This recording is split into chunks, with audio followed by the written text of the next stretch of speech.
اعوذ باللہ من الشیطان الرجیم، بسم اللہ الرحمن الرحیم۔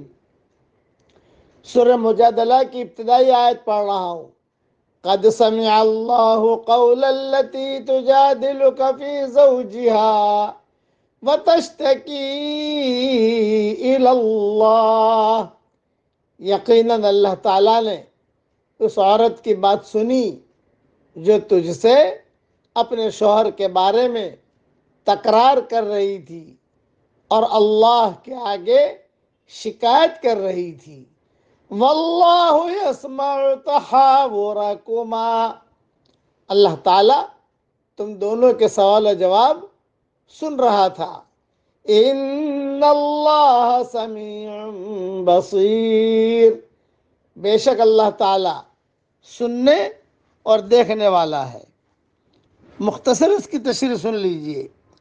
یہ اشارہ ہے حضرت خولہ بنت مالک ابن ثعلبہ رضی اللہ تعالیٰ عنہ کے واقعہ کی طرف، جن کے خاوند حضرت اوس ابن صامت رضی اللہ تعالیٰ عنہ نے ان سے زہار کر لیا تھا۔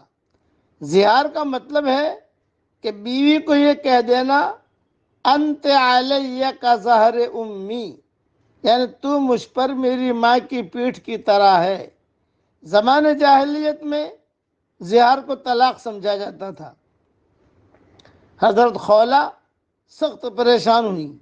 اس وقت اس کی بابت کو حکم نازل نہیں ہوا تھا، اس لیے وہ رسول اللہ صلی اللہ علیہ وسلم کے پاس آئیں تو رسول اللہ صلی اللہ علیہ وسلم نے بھی کچھ توقف فرمایا اور آپ صلی اللہ علیہ وسلم سے بحث و تکرار کرتی رہی، جس پر یہ آیت نازل ہوئی، جن میں مسئلہ زہار اور اس کا حکم اور کفارہ بیان فرما دیا گیا۔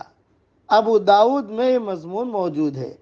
حضرت عائشہ رضی اللہ تعالیٰ عنہ فرماتی ہے کہ اللہ تعالیٰ کس طرح لوگوں کی باتیں سننے والا ہے کہ یہ عورت گھر کے کونے میں رسول اللہ صلی اللہ علیہ وسلم سے مجادلہ کرتی اور اپنے خاوند کی شکایت کرتی رہی، مگر میں اس کی باتیں نہیں سنتی تھی۔ آہستہ آہستہ رسول اللہ صلی اللہ علیہ وسلم سے باتیں کرتی تھی، لیکن اللہ نے آسمانوں پر سے اس کی بات سن لی۔ اللہ بہت بڑا سننے والا ہے اور بہت بڑا دیکھنے والا ہے۔ سنن ابن ماجہ میں مضمون موجود ہے۔ صحیح بخاری میں بھی تعلیقاً اس کا مختصر ذکر ہے کہ اللہ تعالیٰ بہت بڑا سننے والا ہے۔